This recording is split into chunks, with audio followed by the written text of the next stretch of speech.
And we're back. Welcome back to Dick Talk and Mimosas. We have a special guest today. Our friend Luke, our probably biggest fan. Yay! Thank you for having me. Yes, we are so grateful. Thank you again for our Christmas presents, by the way. You're very welcome. I thought you'd really like it. That can of pineapple on a date, so thank you. So you have to tell me if it actually worked or not. I have no complaints. And I would say my spoiled little kitten, she literally licked it once and was like, I give her raw food. So she was indifferent about, but I made her eat it. So we wanted to talk to you today about healthy masculinity, toxic masculinity, because we agree that you are a beautiful example of healthy masculinity. You are definitely in your masculine, but you are also not, toxic. I don't know. There's no better way to say that than those men that are just completely toxic, the macho man, the machismo, just bullies. Toxic like a tampon that's been on too long. The ladies love Luke for good reason. You're a good dude, and we're gonna go all over that, what that means. Yeah. So, would you like to start off with what you feel like toxic and healthy masculinity is from your view? For me, you see it everywhere. I mean, all the countries I've traveled to, all the organizations I've been involved with, it to me, it boils down from ego versus respect. One is all about you, the other one's all about somebody else, and it depending on, how you're raised, your morals, what your influences are. But, to me, to be a good man means that you need to treat others with respect, because that's how it should be returned. You earn respect, you don't demand it. And the harder you work to earn it, the more you're going to receive it. Totally, 100%. And I think that there's, I want to start off by saying that I don't think that men are inherently toxic. I don't think that it's something that all men have. I do think there are men out there that are toxic, toxically masculine. And I think that it also, on the flip side, gets thrown around too much. And I want to say there's definitely toxic men, but I think there's definitely women that over label men as toxic, which is also fair. And do you see that at all happen? Yeah, constantly. And it has to do with a level of sensitivity. Is guys, just guys. It doesn't mean they're wrong, they're broken, they're just guys. And we all act in a certain way. We're raised to be, guys got to be tough. You got to be this way or that way, and like sports or whatever. And it doesn't mean that they're, they're wrong or they're toxic. It just means, hey, you have to accept that this is how we are. And if you can't accept that, then, you see girls be like, oh, you're this, you're that, you're all about yourself. It's like, no, it's not that bad. Now, and if you can't find the balance, then it's like, don't be in that relationship. It's like, if you can't meet your partner 50-50, then yeah, somebody's going to get jaded, and it's going to be like, oh, he was crazy, or she was crazy, or whatever. It's like, no, it wasn't. There was pieces missing. Yeah. And sorry, a sec too. That also applies to not only a boyfriend, girlfriend, husband, wife relationship dynamic, because I've seen that in the work environment too, bosses, things like that. And, I can offer an example when you're done speaking, but I've definitely experienced it. I would suspect every woman in her life has experienced that, and guys are just so prideful. Is they just, I can't let go of this, my ego that, and that's why they fight so hard to be in control, I guess, which makes them come off as toxic instead of, dude, there's nothing wrong with a woman taking charge and, doing what every single job a man can do. There's nothing wrong with letting her do that, stepping aside and say she's better at it than me. It has nothing to do with my life, my ego, my performance. Right. And it doesn't make you less of a man either. Exactly. You know, it takes more of a man to step aside without an ego 100%. than to stand in the way. Mhm. And you actually just reminded me of something. I was taught a very important lesson a couple years ago about allowing a man to express his healthy masculinity, because I was in an environment where I was carrying something really heavy, and a man asked if he could help me, if I needed help, and I said, no, I got it. And he very, tactfully said, it's okay to let someone help you. You don't have to do everything yourself. It's okay to let someone offer support. And from then on out, I was like, wow, you're right. Like, maybe I'm coming off like I don't appreciate that healthy masculinity because I'm not allowing it to be expressed. So from then on out, I if someone offers to open a door or lift something heavy, I'm like, yeah, I would love some help. Thank you. Because there are both sides to it, and we got to let that healthy masculinity come out. Yeah, there's been a lot of negative influences on both sides of this, especially like the extreme feminists. It's like, I'm all for feminism and I equal rights and across the board. It's 2020. Like, Jesus, come on now. It should be that way years ago. 2021. Right? But there's like women out there saying, it's like, no, we got to fight men constantly. And it's like, it just gets perpetuated. It all becomes really negative. The Me Too movement, we were all for it, but all of a sudden then these feminists and other women turned it into something really negative, and it was just like, what are you doing? No, you had a positive message, now just screwed it all up, and now it's like, people are using it. I've read reports of women using Me Too to get men fired for jobs that they wanted because the man was in the way. Ooh. Right. And it's really divided, and File a harassment claim against him, get him fired, then I'll take the job. And it's happened. So they just, on both sides, there's bad things, and we need to grow past it. Right. We're way too far along in human evolution to be acting this stupid. Right. And the different genders don't have to compete. And I think that's where that happens. It's like, it's a competitiveness, like that I can do it better. And it doesn't need to be like, we can all do it and we can all be good at it. And you can accept if a man is better than you at that thing. And it doesn't mean that men are better than women. It means that person is better at this thing than I am.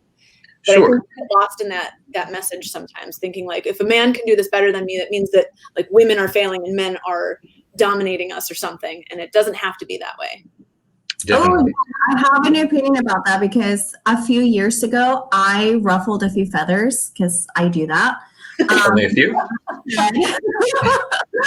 Because I said, I don't think women should be fighting in UFC. Like, like it's okay. Like, I think this was like around the time of like Ronda Rousey or something. But it's not because I don't think that they can like get their ass beat or whatever. I personally, and this is just my opinion, when I see guys fighting MMA, I want to see blood. I want to see like broken bones. I want to see like the worst of the worst. And that's just me. But like women fight, I don't want to see that. I don't want to see them all bloody. Like a lot of these women are good looking, they're in good shape. Like I don't want to see them get like beat up. So it's like, I'm not saying like you belong in the kitchen. All I'm saying is like, you're too pretty to be doing this. Like leave these, like leave the cauliflower ears to the men, like, Oh my God. don't cauliflower ears. I do think that if someone wants to get all bloodied and gross, they should have the opportunity. And hey, I always say they chose this life, right? So if they get fight and they get beat up, they chose this life. Right. But the point that I was making is that it's not because I don't think women can do the job. I mean, they can fight, whatever, they can do that. But personally, I just think like, let's let the men have this one. Like this is the one where you can like surrender the blood and the broken bones and like, like the nasty cuts and bruising or whatever. Like, go rollerblade or something. So that makes me ask the question, is there such a thing as feminine toxic or toxic feminine energy? Probably my comment. Like the women should be subservient and quiet. Mm-hmm. I would equate toxic masculinity with like radical feminism, like men hating women. That would probably be the opposite, but I mean, I could be wrong. But I think that could be. I also think the opposite spectrum for women too is like the woman that is allowing men to walk all over her because that's how women should be. A woman shouldn't have specific jobs. I mean, I know when I was younger, I had not anyone that I was close to that really affected me, but like I had people. I was in automotive class in high school, and I had someone tell me like women are supposed to be nurses or secretaries. Like, why are you doing that? And I think that's toxic in the opposite direction, where it's like the expectation of me, because I'm a female, is that I am here to serve the male population and make their lives easier instead of doing what makes me happy. Serve the male population. From my opinion, in regards to that subject, I like serving in that way, but yeah.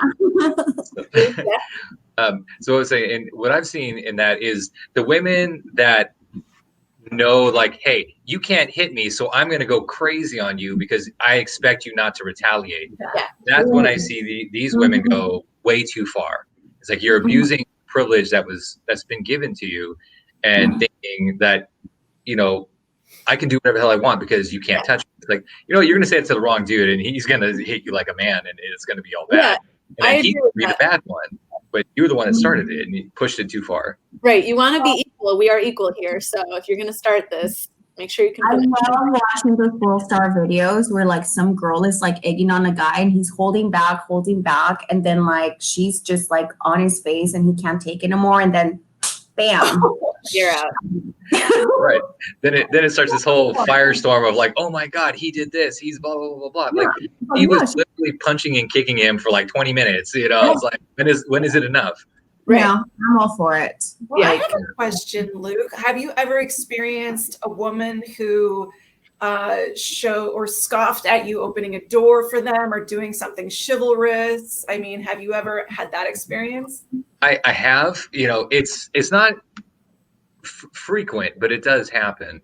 Where it's a first date or a second date or something, and you're trying to put your best foot forward, and you're opening the car door or whatever, and all of a sudden you go to reach for it, it's like, I can get it myself. I'm like, okay, because I was raised to be that kind of guy to do those polite gestures, to show your interest, to show you this is the kind of person I am. If you want to be independent, you don't want me to do those things, there's a very more respectful way to say that, tactful way to be like, hey, we go out, I'm not the kind of girl that I need guys to open doors or this or that, so I know ahead of time not to offend you by doing these kinds of gestures. Right. And that just boils down to good communication, like just being open and forward. Yeah.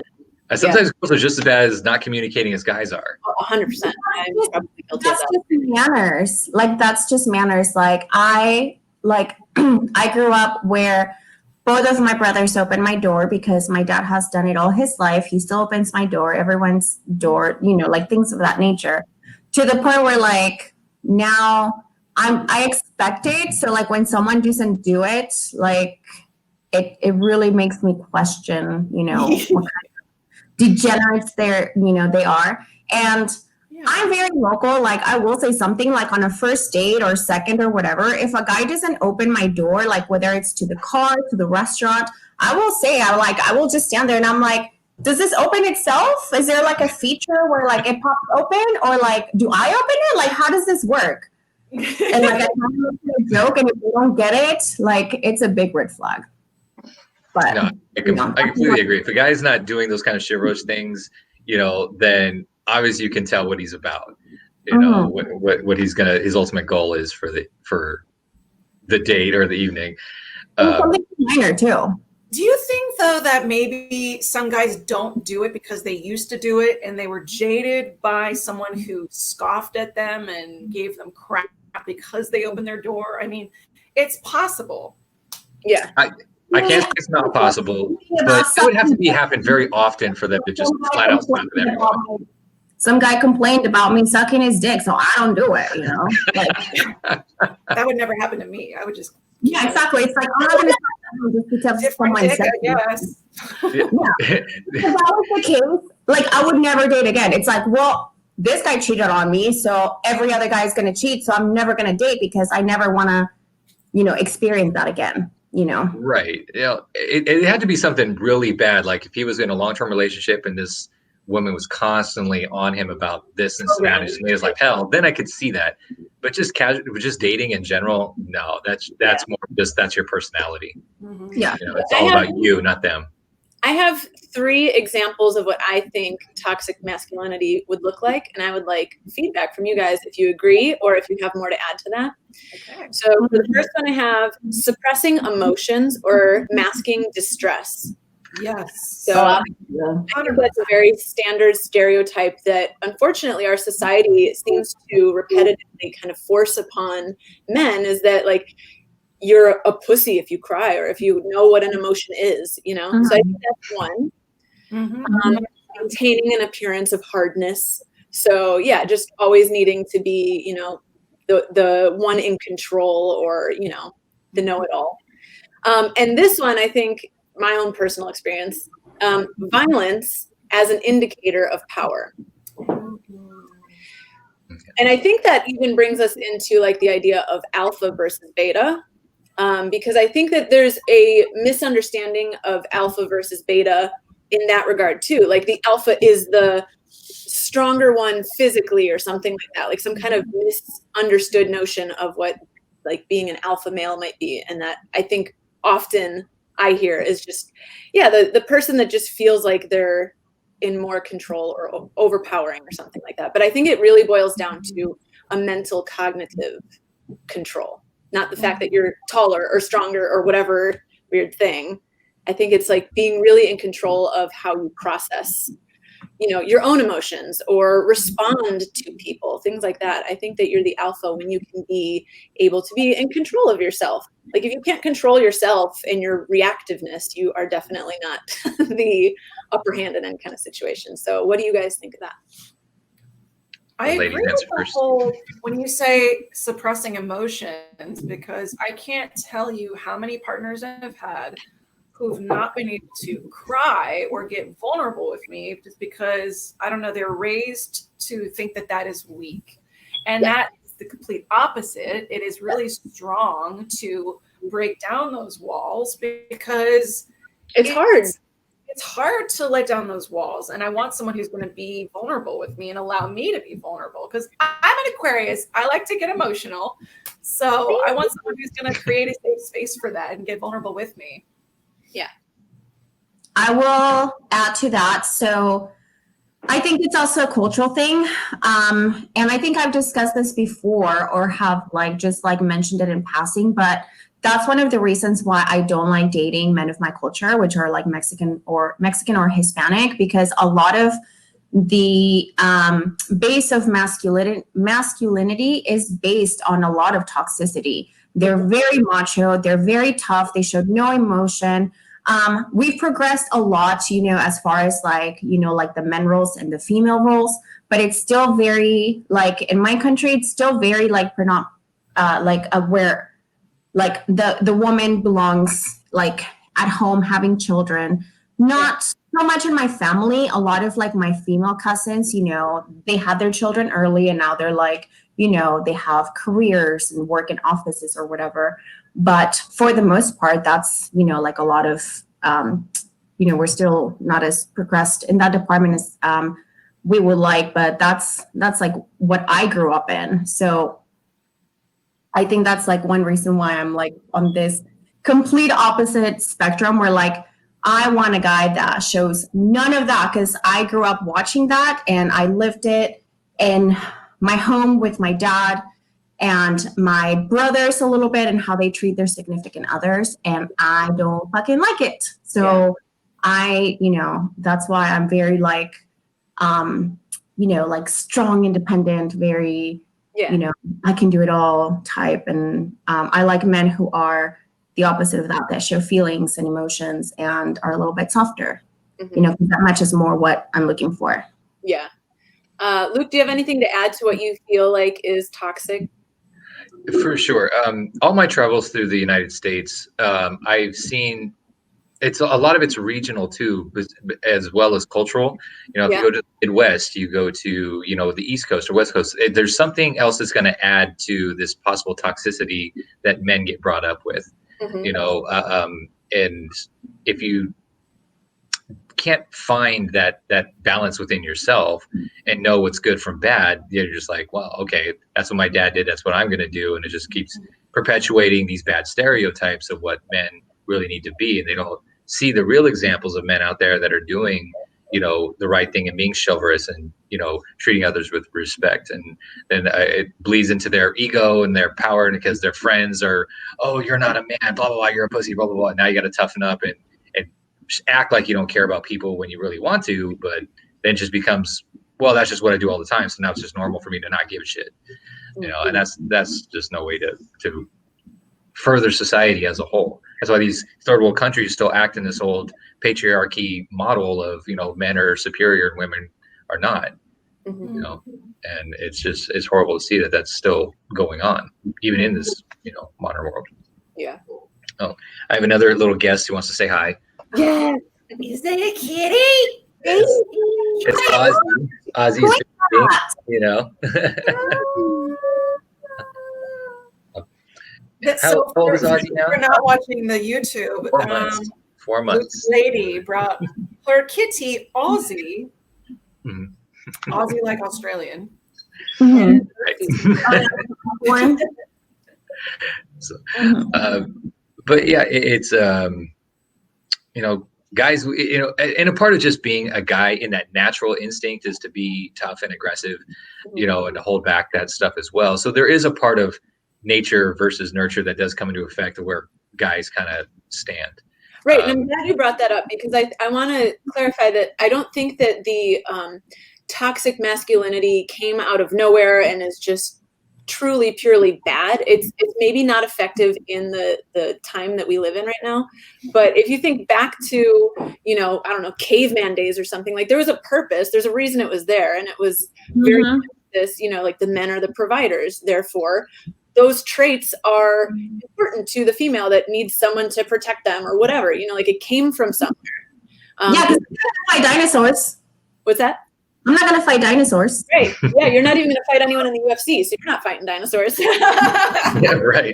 And you got to find that balance too of like, okay, I need to be somewhat tough because if I have a significant other, I want to be able to protect them. Right. And how many women want to go to their man and be like, I love you so much. He can't fight for shit. You know, he can't protect me, but I love him. You know, Right. Every woman wants a man that can look out for her, or a woman that can look out for her, you know, with that security and that safe feeling. Right. And so we get to acknowledge that, like, we're not asking of men to not be in touch with their masculinity. It's just to do so in a healthy way, where it's not, you know, looking to be aggressive. And Luke, you put it perfectly. Like, ego versus respect is really what it is. Like, you have. Oh, I wish I could remember the saying that my guy always says, and it's something I'm so bad I can't quote this, but something about like you're more powerful with your sword sheathed than out, or something along those lines. Like to know that you have that power there, but you don't need to use it, is more powerful than flashing it around to tell everyone that you can't use it. Right. That kind of reminds me of another saying that I go by. It's like, you know, like tough men don't need to prove that they're tough. Everything they do proves it. Yeah. You know, the guys that are out there screaming and hooting and hollering and trying to prove that they're the toughest, it's like, dude, you're not. Yeah. If you needed to say that, yeah, exactly. Exactly.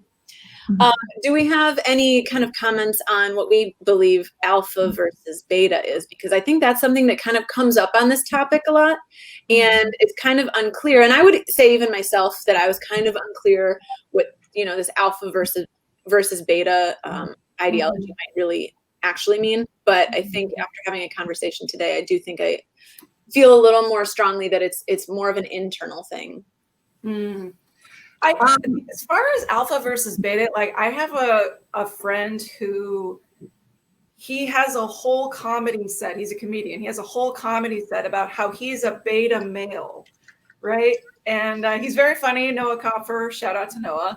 And he has a whole set about how he's a beta male. And an example that he gives is, you know, he's changing in the changing room, and most guys would just be like, whoa, I'm in here. And he's like, oh, you know, I don't know, so maybe more effeminate, but I don't know. I mean, I like beta males personally, but I like both, as long as they're both, you know, being healthy in that way. I don't know.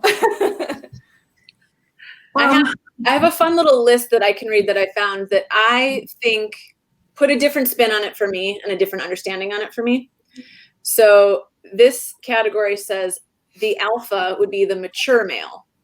They're self-aware, love-motivated, self-mastery, self-fulfilled, eliminates excuses, consistent winner, calm, assertive energy, expands under stress, seeks honest advantages, constructive mental habits, able to process discomfort.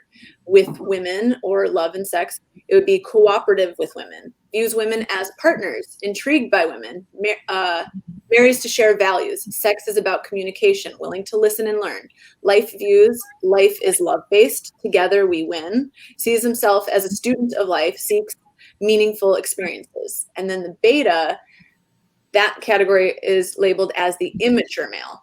So it's the self-absorbed, ego-motivated, self-pity, selfish, defends excuses, compulsive winner, aggressive, passive energy, regresses under stress, rationalizes deceptive tactics, destructive mental habits, unable to tolerate discomfort.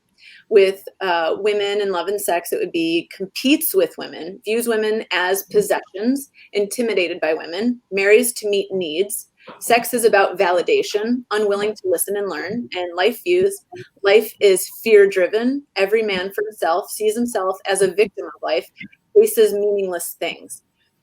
I feel like that really opened my eyes because I feel like I can be aligned to that idea, and I don't think that I saw it that way before today, really. And I felt like I saw it as just like a hierarchy of men within each other, but from a stance that was not really correct. You know what I mean? It was just like, who is the more powerful one, but not in those terms, because that really is a mental self-awareness that I think is much more important than, you know, he's got a good job or he's, you know, like got a lot of friends or whatever, like false ways to prove that he is, you know, an alpha.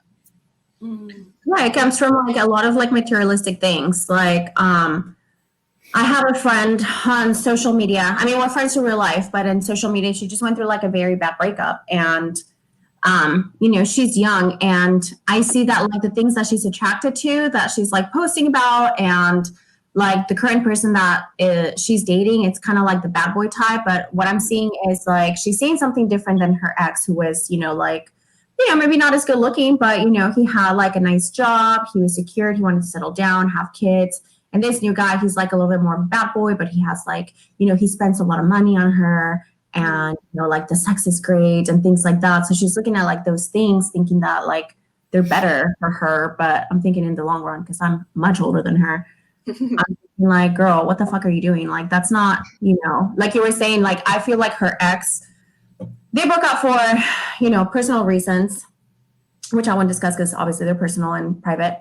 But to me, like her ex was more of a alpha, and she's just young and wants to like, you know, live her life to the fullest. You know, she's like in her early 20s, still like, you know, a baby trying to like live her life. And then she's now with this like guy that's like a little bit older, but he's like the ultimate like party boy who, I don't know, just, you know, when you see like those guys and you're like, oh, he's a fuck boy. Like that's exactly what I'm seeing on his stories. I'm like, oh, you're a fuck boy. It's like, yeah, he's hot as hell. Probably a good dick game, but like she's going to get her ass hurt. She's probably just in a phase, you know, I mean, I'm sure we've all gone through that bad boy phase where we just hot and fuck and, you know, treats us I nice know. for a minute. Her lesson for sure. I have two statements in regards to this subject. You know, as far as the alpha stuff goes, it's like before. If you're an alpha male, you don't have to show you're an alpha. It's just going to happen. Yes, you know, exactly. it's beta males with alpha tendencies are the ones that people mistake for alphas. It's like you're not, because you're yelling and screaming and it's like I want it my way. You know, push everybody out of the way. That doesn't mean you're an alpha. Yes. You know. I mean, you're insecure in yourself and you're whatever you're doing. And so that way I got to be louder and more annoying to get my way instead of just doing the hard work and it'll just happen. Right. You know, you're that leader, be by example. Yeah. You know what I think is a good example of that? My ex-boyfriend. No, Dan Bilzerian. Well, that too. When I read that list of beta, I was like, oh, okay, this whole time I kind of felt like he was an alpha, and I'm like, he's 100% a beta in regards to this list. Yeah. Exactly. So if you know who Dan Bilzerian is, like, I 100% think that he's like the opposite as alpha. But I think it's also his followers who are mostly male who obviously don't understand the concept because, you know, they're like, you know, they're just following like the money, the women, the sex, the, you know, the trips and everything. They're like, oh, yo, this guy is alpha AF. And it's like, no, having all that doesn't make you shit. Yeah. You know? I think it's the opposite. I think it comes from like a lot of insecurities too. It's like, you need to like pay 20 women. And he claims that he doesn't pay those girls. Bullshit. Even if you don't like directly pay, like deposit into like their account, they're getting paid with trips. They're getting paid with like food. They're getting paid with like other things. So I think he's a big fat liar and he's the opposite of alpha. And he's probably just like sad and lonely. Yeah. Do we have any advice for anyone who is in a toxic masculinity state or a beta state or any of those things, how they can improve themselves and you know, escalate their lives into being healthy and alpha? For me, I would say, you know, learn how to be a better you. You know, learn what faults that you have and how you can make them better. You know, like you guys have gone through those, you know, courses to better yourselves, and you all had made great progress on that front.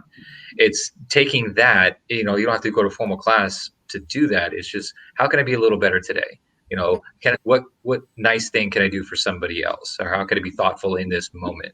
If you can think on a small scale like that, over time it'll turn into a big thing because you're constantly doing all these little things. Yeah, you know, saying hello and, you know, have a nice day to somebody, simple gesture or gratitude like that makes a big impact over time. Yeah, and look within. Yeah, you're totally right. Look within, because you can't fake who you are. You know, you really. It's like thinking somebody else is going to make you happy in life. If you're miserable inside, it'll never balance out. It's like you got to be happy here first, and then that other person just adds to it. Yeah. You know?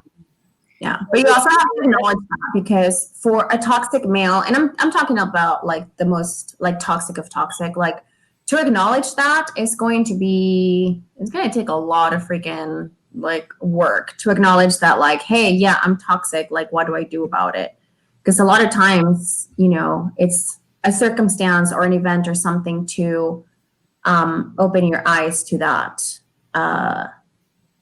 What's it called? To that like eureka moment where you're like, oh, I'm a toxic person and I never saw it until something happens. And then, right. That brings up a good point, is like being open to honest feedback and critique from others, because maybe you don't see it. You just genuinely believe like you're doing your best, and maybe you are, but you're not being received that way by others. So the only way you can know how other people experience you is to ask and openly hear what they're saying. From a neutral space. Right. Yeah. And on the flip side of that, for the ladies or other people that are in toxic relationships, don't think you can fix it. You know, if it's bad, you know how we all have those friends that are like, you tell them all the time, hey, your partner's bad for you. They're a piece of shit.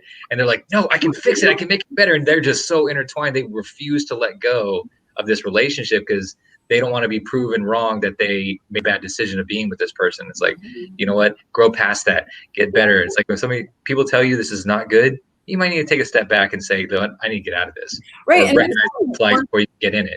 Yeah. And when someone wants to offer that advice of like, hey, I know this is really hard to hear, but like, I think this relationship isn't good for you. Like, speaking from experience from the other side, like that person, it's not easy to say that. Like, think about going to tell someone else that. You don't want to say that if you don't have to, but you must really love or care about that person enough to risk saying that really uncomfortable thing or potentially damaging your relationship in order to deliver that news. So remember, if someone's telling you that, like, more often than not, they're not saying it because they're like, yo, fuck this, fuck you, your relationship sucks. They're saying like, yo, I really care about you and I hate seeing this mistreatment.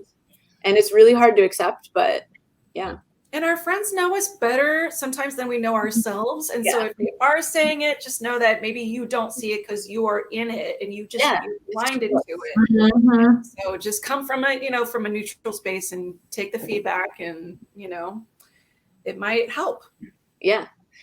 I think that tops us off, right? Does anyone have anything else they want to add before we thank our... I wanted to ask a question when we were on the topic, is why, as a guy who's been labeled the nice guy, I'm still yet to understand why you women are attracted to bad boys that are bad for you, that are toxic. Yeah, I honestly think that it comes down to that misunderstanding of alpha versus beta, right? We are programmed to want the alpha, but we don't know what that means. Mm-hmm. So the alpha, I think commonly, or at least especially with younger women too, like I said, I didn't really get a full grasp on the difference between alpha and beta until today, when I had a conversation before this episode so that I could speak through it a little more clearly. It's like, I think we all kind of generally, at least at some point in our lives, think that the alpha is the bad boy. That's the one that kind of doesn't care, that does his own thing, that blah, blah, blah. And we're programmed to think that we want the strongest man, but we're also misinformed with what the strongest man actually is. Mm-hmm. So I think that's how that whole miscommunication happens, is we associate the bad boy with alpha, and we associate the nice guy with the beta, and we're programmed to think as a woman that you want the strongest man, and that is the alpha and that is the bad boy, but it's completely backwards and misinformed. That's my 2 cents. Personally, it has to do with maturity, to be honest, because from what I've seen from like my friends and personally, like we all kind of pick that person when we're younger. When we're younger, we're easily impressed because we don't know any better. We don't know the world. We're not grown up and mature, and we're still learning. But when you're young and you see someone with like riding a motorcycle, or they have, I don't know, they like sell drugs or whatever, you're like, oh, he's an entrepreneur. Like, how fun! He buys me diamond rings that are probably stolen. Impressive, to us. But when you get older, after like you've been dating a while, and like you learn, obviously, like like not only like your worth, but what you want in a man. Like you would hope that the red flags, but you also like don't tolerate that.